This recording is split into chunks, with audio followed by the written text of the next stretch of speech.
Hello friends, நாம் இன்றைக்கி சுவையான எக்கு ஃப்ரைட் ரைஸ் தாங்க செய்ய போகிறோம். எக்கு ஃப்ரைட் ரைஸ்க்கு தேவையான வெஜிடபிள்ஸை கட் பண்ணி வச்சுருக்கேன். பாசிமதி ரைஸை 3/4 வேக்காடு வேக வச்சு தனியாக வடிகட்டி எடுத்து வச்சுருக்கேங்க. நாம் இப்போ வானலில் எண்ணெய் ஊற்றிட்டு முட்டையை முதல்ல வதக்கிக்கலாம். இதுக்கு தேவையாக 3 முட்டை நான் எடுத்து வச்சுருக்கேன். அந்த 3 முட்டையையும் அதில் ஊற்றி நல்லா வதக்க போகிறேன். எதுக்காக முட்டையை எடுத்து வதக்கணும் அப்படின்னா, காயெல்லாம் வதக்கின பிற்பாடு முட்டை வதக்கணும் அப்படின்னாக்கும் ஸ்மெல் அடிக்கும் ஃப்ரெண்ட்ஸ். அதனால் நாம் முதல்ல எடுத்தோன்னே இதை ஃப்ரைட் ரைஸ் தரங்காரங்கள்கிட்டே நான் கேட்டு தெரிஞ்சுட்டு ஒரு விஷயம், முதல்ல முட்டையை தான் வதக்கணும் அப்படின்னு சொன்னால் இப்போ ஃபஸ்ட்டு முட்டையை நான் வதக்கிக்கிறேன்.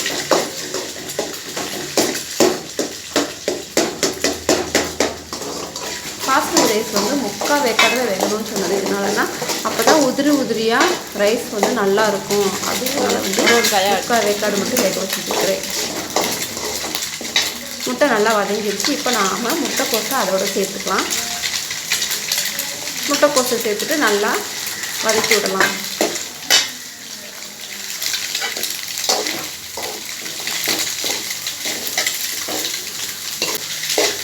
நம்ம மீடியம் ஃப்ளேம்லேயே வச்சு வதக்கணும், அப்படின்னா அடி பிடிக்காமல் இருக்கும். கேரட்டு, பீன்ஸு, குடமிளகாய் இதோடு சேர்த்துக்கலாம். நாம்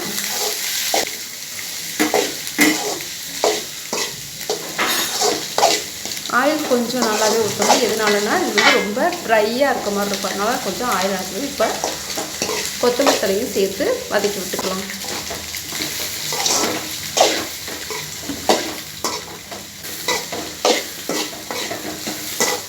நல்லா வதங்கின பிற்பாடு இதுக்கு தேவையான மசாலாவை சேர்த்துக்கலாம்.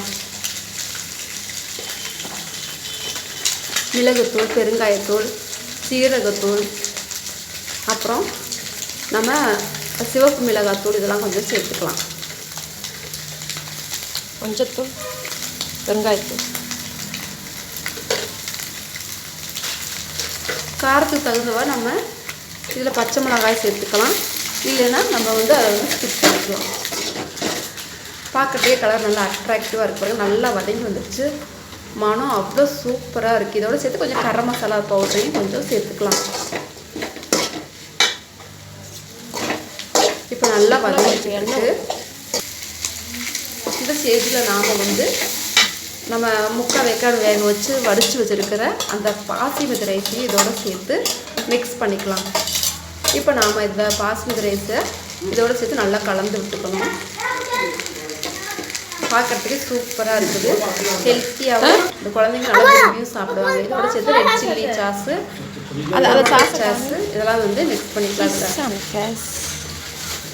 நம்ம கடையில் வாங்கி கொடுக்கும்போது ப்ரிப்ரேஷன் எப்படி தெரியாது. நம்ம இந்த மாதிரி குழந்தைங்க விரும்புகிற அளவுக்கு ஹெல்த்தியாக நம்ம கொடுக்கும்போது குழந்தைங்களுக்கு ஹெல்த்தியாக எந்த பிரச்சனையும்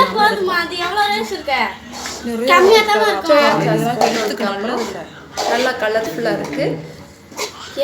சூப்பராக இருக்குது.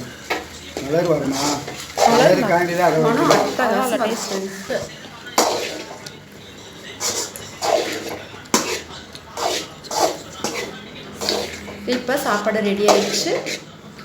நாம் சாப்பிட தயாராகிடலாம்.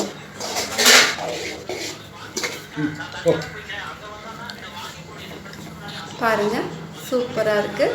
எங்கள் பிள்ளைங்க முதல்ல சாப்பிடுவாங்க. தேங்க்யூ. பிடிச்சா லைக் பண்ணுங்கள், ஷேர் பண்ணுங்கள்.